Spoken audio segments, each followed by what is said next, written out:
अगर मजदूर को हम मजदूरी पे एक दिन के लिए भी बुलाते हैं तो बिना मजदूरी लिए अपने घर नहीं जाता। 68 दिन हमें हो गए हैं, हम कैसे घर चले जाएंगे?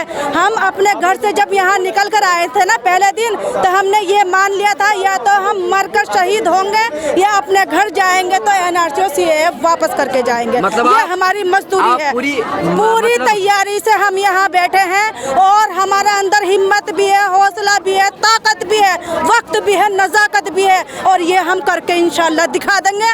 कल भी जीते थे और आज भी जीतेंगे और यही हमारा नारा अगले 10 साल तक भी यही रहेगा जब तक NRC और CAA वापस नहीं हो जाता। अच्छा, रोड खाली करेंगे जैसे रोड बिल्कुल नहीं खाली होता। आप रोड की बात करते हैं तो रोड के लिए मैं एक बात कहना चाहती हूँ।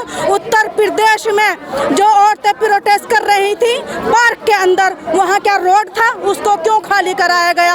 औरतों को मारा गया, देशद्रोही के मुकदमे उससे भी संगीन आरोप उन पर लगाए गए और उस पार्क में पानी भरा गया। क्या वहाँ मॉल थे?